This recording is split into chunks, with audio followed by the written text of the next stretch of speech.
ഇൻവെസ്റ്റേഴ്സിന് ഒരുപാട് കാര്യങ്ങൾ ഇവിടുത്തെ ഗവൺമെന്റ് ചെയ്യുന്നുണ്ടോ? അത് എങ്ങനെയാണ് പ്ലോട്ട് ചെയ്ത് അതിനെ ക്യാപിറ്റലൈസ് ചെയ്യാൻ പോകുന്നത്, അല്ലെങ്കിൽ ആ ഇൻവെസ്റ്റ്മെന്റിനെ എങ്ങനെയാണ് പ്ലോട്ട് ചെയ്ത് പ്രൊട്ടക്ട് ചെയ്യാൻ പോകുന്നത്? ലോകത്തിൽ തന്നെ നോക്കുകയാണെങ്കിൽ ഏറ്റവും ട്രാൻസ്പെറൻ്റ് ആയിട്ട് ട്രാൻസാക്ഷൻസ് പ്ലോട്ടിലാണെങ്കിലും അപ്പാർട്ട്മെൻറ്റ്സിലാണെങ്കിലും ബിൽഡിംഗ് അക്വയർ ചെയ്യുന്ന കാര്യത്തിലാണെങ്കിലും ഏറ്റവും ലെജിറ്റായിട്ട് നടക്കുന്ന ഒരു സ്ഥലമാണ് ദുബായ് എന്നുള്ളത്.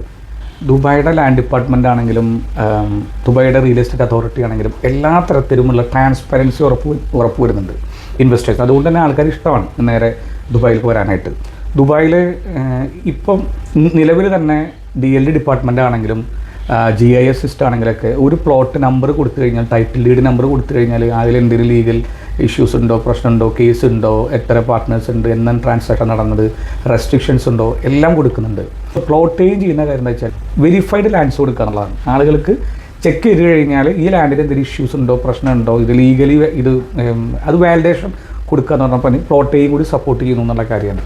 അതിൻ്റെ കൂടെ പ്രീ വാല്യുവേഷൻ എന്ന രീതിയിൽ ഒരു പ്ലോട്ട് വാങ്ങാൻ പോകുന്നതിന് മുമ്പായിട്ട് വാങ്ങുന്ന ഇൻവെസ്റ്റേഴ്സിന് അറിയണം ഈ പ്ലോട്ടിൻ്റെ പൊട്ടൻഷ്യൽ എന്താണ്, അവിടെ പുതിയ പ്രൊജക്റ്റുകൾ വരുന്നുണ്ടോ, അവിടെ പ്രൈസ് ഇൻക്രീസ് ചെയ്യുമോ, അതിന് അതല്ല ഇനി അവിടെ ഡൗൺ ആവാൻ പോവുകയാണോ.